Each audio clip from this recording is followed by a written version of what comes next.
नमस्कार, आप देख रहे हैं के न्यूज और मैं हूं आपके साथ परी शर्मा। बुलेटिन में आगे बढ़ने से पहले नजर डालते हैं अब तक की हेडलाइंस पर।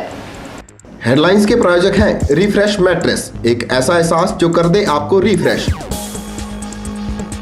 और मनमोहिक्स, जहां आपकी शॉपिंग को मिले नई पहचान। हिमाचल प्रदेश सरकार और पंजाब सरकार के बीच हुआ रोपवे पर समझौता, दोनों सरकारों ने दिया समझौते को ऐतिहासिक करार। कारगिल विजय दिवस पर बोले सोफत, बहुत कठिन लड़ाई थी कारगिल की। कारगिल लड़ाई में शहीदों को जगह जगह दी श्रद्धांजलि, लोगों की आंखें हुई नम। और मंडी में शहीदी स्मारक बहा रहा है अपनी बदहाली पर आंसू, कहा लक्ष्मेंद्र गुलेरिया ने।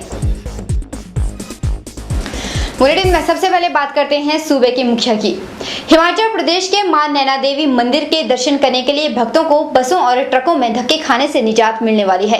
बिलासपुर में स्थित नैना देवी मंदिर और आनंदपुर साहिब के बीच जल्द ही अब एक रोपवे बनेगा। इस ऐतिहासिक फैसले के मद्देनजर हिमाचल प्रदेश सरकार और पंजाब सरकार के बीच समझौता ज्ञापन पर हस्ताक्षर किए गए। रोपवे के बनने से जहां नैना देवी के दर्शन करने वाले भक्तों को लंबा सफर तय करने से छुटकारा मिलेगा, वहीं इससे धार्मिक पर्यटन को भी बढ़ावा मिल सकेगा। हिमाचल प्रदेश के बिलासपुर में मां नैना देवी के दर्शन के लिए पहुंचना अब और भी आसान हो जाएगा। हिमाचल प्रदेश सरकार और पंजाब सरकार ने इस बाबत समझौता ज्ञापन पर हस्ताक्षर किए हैं। हिमाचल प्रदेश की ओर से मुख्यमंत्री प्रेम कुमार धूमल, जबकि पंजाब की तरफ से मुख्यमंत्री प्रकाश सिंह बादल ने आनंदपुर साहिब से नैना देवी तक रोपवे बनाने के लिए हस्ताक्षर किए। दोनों स्टेट्स का ये ज्वाइंट प्रोजेक्ट है कि इसका अंतिम रूप हो जाए, इसलिए इस प्रोजेक्ट पर जहाँ सहूलत होगी लोगों को आने जाने के लिए, तकरीबन 185 करोड़ रुपया इस पर खर्च होगा। और हमारा अंदाज़ा है कि 3 साल में ये काम जो है ये पूरा सरंजाम हो जाएगा। मैं धूमल साहब का बहुत शुक्रगुजार हूँ।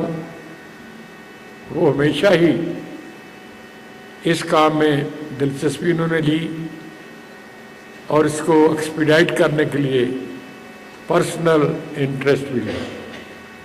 जिस मकसद के लिए हम आज यहाँ आए हैं वो जल्दी मुकम्मल हो जाए, और उसमें मैं कंसर्न डिपार्टमेंट को और पीआईडीबी कर रहे हैं, पीआईडीबी को उनके अफसर भी जल्दी से टेंडर वगैरह की कार्रवाई जो है करके किसी को काम सौंप दें, ताकि ये जो बहुत ऐतिहासिक स्टेप हमने लिया है वो लोगों की सहूलत के लिए वो प्रोजेक्ट तैयार। इस कदम को ऐतिहासिक बताते हुए धूमल ने कहा कि रोपवे बनने के बाद धार्मिक पर्यटन को भी फायदा मिलने की संभावना है। धूमल भी मानते हैं कि नैना देवी में बनने वाला है रोपवे, यहाँ आने वाले श्रद्धालुओं को सहूलियत मिलेगी, जिससे धार्मिक पर्यटन को भी विकसित करेगा, साथ ही सद्भावना को भी बढ़ाएगा। और ऐतिहासिक दिन मैं इसको मानता हूँ। आज एक विशेष उद्देश्य को लेकर शिमला आए हैं। जैसा कि आप जानते हैं, आपके सामने अभी एक समझौता ज्ञापन पर हस्ताक्षर हुए, एक एमओयू पे साइन हुआ है। आज जिस एमओयू पे साइन हुए हैं वह 2 महान तीर्थ स्थलों को जोड़ेगा, श्री आनंदपुर साहिब और श्री नैना देवी के बीच में बनने वाला ये रोपवे केवल मात्र पर्यटन को विकसित नहीं करेगा, ये सद्भावना को बढ़ाएगा। आंकड़ों की माने जाए तो हर साल पंजाब से ही मां नैना देवी के दर्शन के लिए 60% लोग यहां पहुंचते हैं, जबकि हिमाचल प्रदेश से कुल 10% भक्त नैना देवी पहुंचते हैं। वर्तमान में पंजाब से आने वाले श्रद्धालुओं को आनंदपुर साहिब से नैना देवी तक पहुंचने के लिए करीब 20 किलोमीटर का सफर तय करना पड़ता है, जबकि रोपवे बनने के बाद यह फासला मात्र 3.75 किलोमीटर ही रहेगा। ऐसे में हर साल पंजाब से आने वाले हजारों श्रद्धालुओं को रोपवे बनने से सुविधा मिल सकेगी। के न्यूज के लिए शिमला से निशांत भारद्वाज की रिपोर्ट। आज हमारा देश आजाद है, लेकिन आजाद होने के बाद भी यह पूरी तरह से आजाद नहीं हो पाया, क्योंकि हमारे इस देश पर बार बार पड़ोसी देश पाकिस्तान ने नुकसान पहुंचाने की कोशिश की। हमसे हमारा कश्मीर छीनना चाहा, लेकिन हुआ क्या, ना ही कश्मीर मिला और ना ही उन्हें उनके मिशन में कामयाबी मिल पाई। कितने वीरानों से गुजरे हैं। पाकिस्तान ने जो किया वो कोई नहीं भूल सकता, भूले भी कैसे। पाक ने जो किया उसे पूरे देश ने देखा भी और महसूस भी किया। मई 1999 में भारतीय सेना ने ऑपरेशन विजय शुरू किया, जिसमें 30,000 भारतीय सैनिक शामिल थे। भारतीय सेना के सहयोग से 26 मई को ऑपरेशन सफेद सागर शुरू किया गया और अंत में 26 जुलाई 1999 को आखिरी चोटी पर फतेह हासिल हो पाई। अहले वफा के सामने, अहले वफा के सामने आ नहीं सकता कोई शोला हवा के सामने, शोला हवा के सामने। लाख फौजें लेके आए अमन का दुश्मन कोई, लाख फौजें। वहीं पाक का नापाक खेल भी जारी रहा। 1999 के शुरुआती महीनों में पाकिस्तान ने ऑपरेशन वध शुरू किया, जिसके तहत पाकिस्तानी सेना अफगानी लड़ाकुओं और अनियमित सेनाओं को लेकर कारगिल और द्रास क्षेत्र में भारतीय सेनाओं द्वारा छोड़ी गई चौकियों पर कब्जा कर लिया। अनियमित सेना और अफगानी लड़ाकुओं को आगे रखा गया ताकि इस अभियान में शामिल पाकिस्तान सेना की भूमिका नजर न आ सके। हालांकि यह सारा काम जो किया गया था ये पाक सेना ने ही किया था। कारगिल के महानायक कौन कौन थे, आइए आपको बताते हैं। कैप्टन विक्रम बत्रा परमवीर चक्र से सम्मानित। शहीद बत्रा 13 जैक राइफल में थे। वह बेहद महत्वपूर्ण पॉइंट 5140 टाइगर हिल पर गंभीर रूप से घायल हुए। उसके बाद भी उन्होंने फतेह हासिल की। लेफ्टिनेंट मनोज कुमार पांडे, उन्हें भी परमवीर चक्र से सम्मानित किया गया। वह 11 गोरखा रेजिमेंट राइफल में तैनात थे। बटालिक सेक्टर में जबर टॉप जीता और फिर खालूबार टॉप में शहीद हुए राइफलमैन संजय कुमार भी परम चक्र से सम्मानित है। छाती में गोलियां खाकर भी 3 बंकर ध्वस्त किए। ग्रेनेडियर योगेंद्र सिंह भी परमवीर से सम्मानित है। 18 ग्रेनेडियर टाइगर हिल पर 3 बंकर ध्वस्त किए और 4 पाकिस्तानी मार गिराए। ऐसा ही किया मेजर सुधीर वालिया ने। उनको तो दुश्मन के छक्के छुड़ाने के लिए अशोक चक्र दिया गया, लेकिन फिर भी हमारा देश असुरक्षित है। ब्यूरो रिपोर्ट के न्यूज। वर्ष 1999 में जब कारगिल युद्ध चल रहा था तो देश के वीर सपूतों ने सरहदों की रक्षा करते हुए हंसते हंसते अपने प्राणों की आहुति दे दी थी। देवभूमि हिमाचल के वीर सपूत भी इस साहसिक कार्य में पीछे नहीं रहे थे और उन्होंने अपने प्राणों को न्यौछावर करके भारत मां की सरहदों की रक्षा करते हुए कारगिल युद्ध पर विजय हासिल की थी। जब देश भर के हजारों वीरों की कुर्बानी के बाद कारगिल युद्ध पर जीत मिली तो देश भर के इस तरह के प्रदेश में भी शहीदों की याद में कई स्मारक बनाए गए। ऐसा ही एक स्मारक मंडी शहर के बीचों बीच, जिसे कारगिल शहीद पार्क के नाम से जाना जाता है। यह इस पार्क की विडंबना ही है कि आज भी यह अपनी दयनीय स्थिति पर आंसू बहा रहा है। पार्क को बनाकर सभी ने अपना दायित्व पूरा समझ लिया और बाद में देखरेख के नाम पर कोई काम नहीं किया जा रहा। एक गैलेंट्री अवार्ड विनर के परिवार से होने के नाते आज जब सुबह मेरी नज़र यहाँ कारगिल शहीद स्मारक की ओर पड़ी तो यहाँ पर एक फूल अदद को भी हमारे 10 शहीदों का ये मार्बल जो स्टोन जिसके पत्थर नाम लिखे हुए शहीदों के, ये तरस रहा था। वैसे तो ये नगर परिषद के अंतर्गत आता है, कार्यक्रम तो उन्होंने किया होगा, लेकिन ये खास करके जो स्मारक स्थल है, ये स्मारक स्थल, ये पर्व जो कारगिल पर्व है, इसी स्मारक स्थल का पर्व था। खास करके जिला पर हमारे प्रशासन की भी जिम्मेवारी बनती है। लेकिन जब हमने देखा कि यहाँ कोई कार्यक्रम नहीं मनाया जा रहा है तो ये हमारे जितने भी हमारे यहाँ पर बुद्धिजीवी वर्ग के जो संगठन थे या हमारे शहर के लोग थे, इनको एकजुट करके हमने ये कार्यक्रम यहाँ रखा और इसमें ये प्रयास किया कि इस कार्यक्रम के बहाने से जो श्रद्धांजलि हम अपने इन 10 कारगिल शहीदों को दे रहे हैं, इस एक संदेश समाज में जाए। इस समाज में आने वाले समय में हमारी सेनाएं जो कि विश्व में एक उच्च स्तरीय की सेना के रूप में मानी जाती हैं और इसके हमारे इन वीर सैनिकों की बहादुरी का लोहा जो है वो पूरे विश्व में माना जाता है। क्योंकि आज भी हमारे कई देशों में हमारी जो विश्व शांति सेनाएँ गई हुई हैं, जिसको भी हमारे जो वैश्विक संगठन है, चाहे वो नाटो हो चाहे कोई और भी संगठन हो, वो इनको पूरी की पूरी तरजीह देते हैं। तो इस कार्यक्रम को मनाने के पीछे जो हमने यहाँ एक निर्णय लिया वो यही था कि इन शहीदों के इस नाम पट्टिका को और स्मारक स्थल को आज इस राष्ट्रीय पर्व को मनाने के लिए एक ऐसी शख्सियत की ज़रूरत थी जिसके रूप में हमने आज प्रदर्शन किया। और हम ये चाहते हैं कि आने वाले समय में हर वक्त जब तक हम यहाँ हैं, इस कारगिल दिवस को हम व्यक्तिगत रूप से मनाएंगे। और खासकर जो मंडी बचाओ संघर्ष मोर्चा ने हमने ये प्रण लिया है हमारे पदाधिकारियों ने कि जब अगले साल जब 26 जुलाई को ये कारगिल जो दिवस होगा, हमारा इस दिवस के ऊपर हम 10 के 10 शहीदों के परिवार को उनको यहाँ बुलाएंगे, उनको उचित सम्मान देंगे और उनके वक्तव्य भी लेंगे कि क्या आज हमारी केंद्र या राज्य सरकार जो जिस घर से जो एक जवान बच्चा भर जवानी में जिसने अपने प्राण की तन की आहुति जो है हमारी आज़ादी की अग्नि में दी है, तो क्या उसकी उस सेक्रीफाइस को, बलिदान को क्या उचित सम्मान मिल पा रहा है या नहीं मिल पा रहा है? अगर नहीं मिलता है तो हम केंद्र सरकार के समक्ष ये बात उठाएंगे, चाहे वो हमारा रक्षा मंत्री हो, राष्ट्रपति हो या chief of the army staff हो, क्योंकि ये बातें बहुत ज़रूरी हो चुकी है कि जिस घर से बच्चा उठा है आज उसके परिवार में लोग गमगीन हैं। हमारे इस डिस्ट्रिक्ट मंडी में भी जितने भी हमारे शहीद चौक हैं उनका बुरा हाल है। वहीं डलहौजी में कारगिल विजय दिवस बड़ी ही धूमधाम से मनाया गया। इस मौके पर कारगिल युद्ध में शहीद हुए वीरों को श्रद्धांजलि भी दी गई। इस मौके पर स्कूली छात्रों व परिषद के सदस्यों ने डलहौजी के कैंट क्षेत्र में शहीद सैनिकों की याद में बनाए गए कारगिल स्मृति स्थल तक रैली का आगाज भी किया ताकि वीरों को याद किया जा सके। डलहौजी में कारगिल विजय दिवस के मौके पर स्कूली बच्चों द्वारा शहीदों को भी याद किया गया। इस मौके पर माउंटेन 323 ब्रिगेड के ब्रिगेडियर प्रदीप सोफत ने कहा कि आज के दिन को कोई भी नहीं भूल सकता, क्योंकि 1999 में भारतीय सेना और पूरे देश ने यह फैसला लिया था कि पाकिस्तानी घुसपैठियों को वापस भेजा जाए।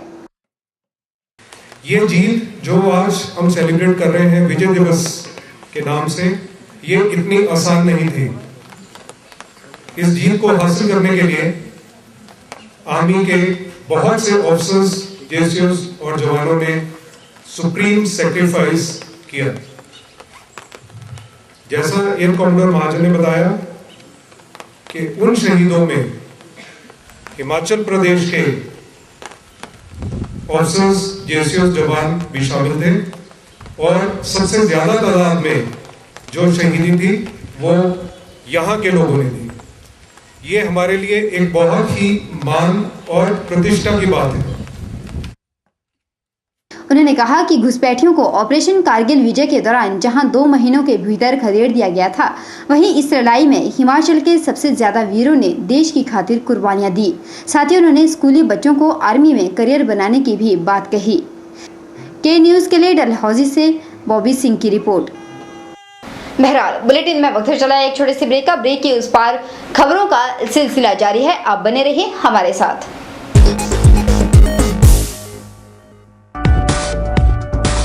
रिफ्रेश ब्रांड का मैट्रेस अब आपके लिए। रिफ्रेश का फ्रेश फोम मैट्रेस आपके शरीर के प्रेशर पॉइंट को देता है बेहतर मसाज। ल्यूक्स रिबाउंड मैट्रेस आपके शरीर के कुछ एक्स्ट्रा कंफर्ट के लिए। स्प्रिंग जिंक मैट्रेस, जैसा कि इसका नाम ही बताता है, ये आपके वजन के मुताबिक देगा आपके शरीर को राहत। और कंप्रेस्ड कोयर और फोम निर्मित चैप मैट्रेस ठोस व सुखद एहसास के लिए। तो आज ही अपने घर ले आइए इस एहसास को जो कर देगा आपको रिफ्रेश। रिफ्रेश लेकर आए हैं आपके लिए एक स्पेशल ऑफर। लाइए अपना कोई भी पुराना मैट्रेस और ले जाइए रिफ्रेश का नया मैट्रेस और हो जाइए रिफ्रेश। हाईटेक सतलुज मोटर्स आपके लिए लेकर आया है मॉनसून धमाका। आपकी अपनी मनपसंद टाटा व्हीकल्स पर टाटा नैनो पर पाइए 40,000 रुपए तक की बचत। इंडिका, इंडिगो, ECS, विस्ता और मांजा पर पाइए 60,000 रुपए की बचत। Spatio HT, Sumo gold, Sumo Grande और सफारी पर पाइए 60,000 रुपए तक की बचत। अधिक जानकारी के लिए संपर्क करें। Phone number 01905 243 244 and 45। आपके मंडी शहर में खुल गया है dental care clinic, multi speciality dental clinic, जिसमें आपको मिलेगा ऑर्थोडोंटिक्स यानी टेढ़े मेढ़े दांतों का इलाज। वर्ष भर 24 घंटे यहाँ उपलब्ध रहती हैं। Lingual braces, self ligating, ceramic braces, metal braces, orthopaedic treatment, orthognathic surgery, cleft ortho जैसी आधुनिक सुविधाएं ये सभी सुविधाएं डॉक्टर विशाल सेठ द्वारा दी जाएंगी, जो कि हिमाचल के एकमात्र IBO क्वालिफाइड विशेषज्ञ हैं। डॉक्टर विशाल हिमाचल डेंटल कॉलेज सुंदरनगर में भी सहायक प्रोफेसर के रूप में अपनी सेवाएं दे रहे हैं। यहाँ विशेषज्ञों द्वारा इम्प्लांट्स, रूट कैनाल ट्रीटमेंट, दांतों की filling, crown and bridge work, मसूड़ों का इलाज, बच्चों के दांतों का इलाज, नए दांत लगाना व ब्लीचिंग जैसी सुविधाएं बहुत ही कम खर्च पर दी जा रही हैं। यहाँ एम्स नई दिल्ली के भूतपूर्व विशेषज्ञ व हिमाचल प्रदेश डेंटल कॉलेज सुंदरनगर के प्रशिक्षित विशेषज्ञ भी अपनी सुविधाएं दे रहे हैं। Denta care clinic, Canara bank के सामने, मंडी, हिमाचल प्रदेश। बात करते हैं अन्ना समर्थकों की। देश में भ्रष्टाचार बढ़ता ही जा रहा है। बढ़ते भ्रष्टाचार को रोकने के लिए पूरा देश अन्ना समर्थन में आ गया है। टीम अन्ना को बार बार भ्रष्टाचार के खिलाफ अनशन पर बैठना पड़ रहा है, क्योंकि देश और राज्य सरकार ने जो लोकपाल बिल पास किया है उससे भ्रष्टाचार खत्म नहीं होगा, बल्कि और भी बढ़ावा मिलेगा, क्योंकि कोई भी मंत्री या फिर कोई भी आम जनमानस मुख्यमंत्री के खिलाफ नहीं बोलेगा, जिससे भ्रष्टाचार को और भी बढ़ावा मिल सकता है। यह बात बैजनाथ में बैठे टीम अन्ना समर्थकों ने के न्यूज की टीम से बातचीत के दौरान कही। क्योंकि इस लोकपाल बिल से तो मैं नहीं समझता हूँ कि एक कोई भी इंसान जो है वो उसको काल कोठरी मिलेगी, बल्कि करप्शन को ही बढ़ावा मिल रहा है। तो इसी तरह से बार बार हमें इस करके सड़कों पर उतरना पड़ रहा है। अन्ना जी को बार बार जंतर मंत्र पर बैठना पड़ रहा है, बार प्रदर्शन करना पड़ रहा है, क्योंकि इस उम्र में उनको इतना कष्ट हो रहा है। इससे भी हम भी दुखी हैं और आम जन भी दुखी है। और इतना इस भ्रष्टाचार को ख़त्म करने के लिए वो बार बार आ रहे हैं, फिर भी इनकी जो है वो कानों में जूं नहीं रेंग रही है। सरकार द्वारा जो लाए जा रहे बिल वो हमें कतई मान्य नहीं है। उसका हम जोर से हम विरोध करते हैं और उसका हम समर्थन बिल्कुल नहीं करते हैं। हम समर्थन अन्ना जी के बिल का ही समर्थन करते हैं। यहाँ प्रदेश में वो बिल लाया गया है, अगर एक मुख्यमंत्री की जांच करानी है तो मुख्यमंत्री की जांच कराने के लिए जो MLAs बैठे हैं रूलिंग पार्टी में, जब तक उनका वो उसमें साइन करके नहीं देते हैं तब तक उसकी जांच नहीं हो सकती।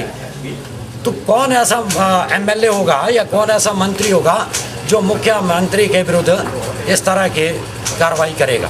कोई नहीं करेगा, और ना मुख्यमंत्री को कभी सजा होगी।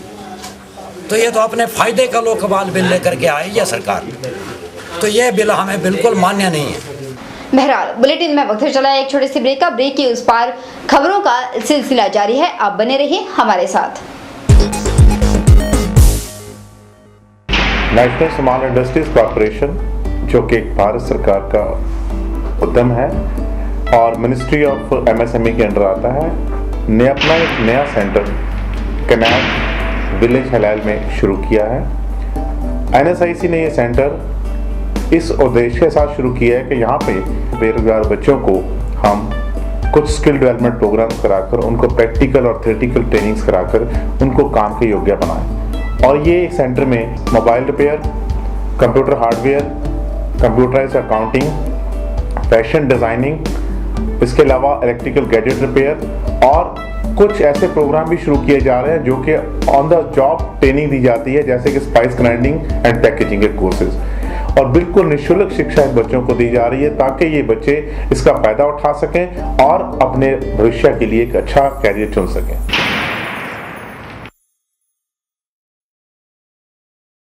हड्डियों के दर्द से परेशानी कब तक? हड्डियों के ऑपरेशन से डर कब तक? भूल जाइए ऑपरेशन के दर्द को और इलाज करवाइए आधुनिक तकनीक ऑर्थोस्कोपी से। प्रदेश में पहली बार बिना ऑपरेशन के हड्डियों के दर्द को खत्म करने की तकनीक लेकर आया है Harihar hospital. Maulana Azad medical college नई दिल्ली के जाने माने ऑर्थोस्कोपी विशेषज्ञ डॉक्टर दिवाकर मिश्रा अब हरिहर हॉस्पिटल में उपलब्ध हैं, जो दूरबीन विधि से आपकी sports injury, arthritis, joint pain और हड्डियों की सभी प्रकार की बीमारियों का इलाज करेंगे। ऑर्थोस्कोपी विधि से इलाज करवाने पर आप कुछ ही घंटों के बाद मरीज को अपने घर ले जा सकते हैं। नई ऑर्थोस्कोपी तकनीक का जिले के कई लोग लाभ उठा चुके हैं, तो आप क्या अभी भी ऑपरेशन के दर्द का इंतजार कर रहे हैं? संपर्क करें Harihar hospital, national highway 21, Gutkar, मंडी, हिमाचल प्रदेश।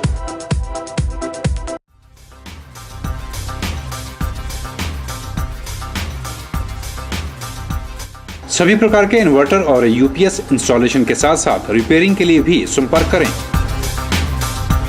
नायक ऑटो इलेक्ट्रीशियन।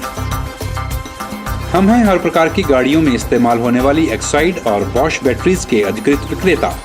यहाँ हर प्रकार के जनरेटर रिपेयरिंग का कार्य अनुभवी कारीगरों द्वारा किया जाता है। यहाँ मिलेगी JCB oil, Kirloskar, DG set के रिपेयर पार्ट्स और अल्टरनेटर व मैकेनिकल पार्ट्स की पूरी रेंज। यहाँ मेंटेनेंस रिकवरी वैन की सुविधा भी है। साथ ही हम उपलब्ध करवाते हैं स्कूल बसों के लिए डेल्टा स्पीड कंट्रोल यूनिट। इन सुविधाओं का लाभ पाने के लिए हमारे इन नंबरों पर संपर्क करें 9857592000, 9857331000। नायक ऑटो इलेक्ट्रीशियन, नियर चौक, मंडी।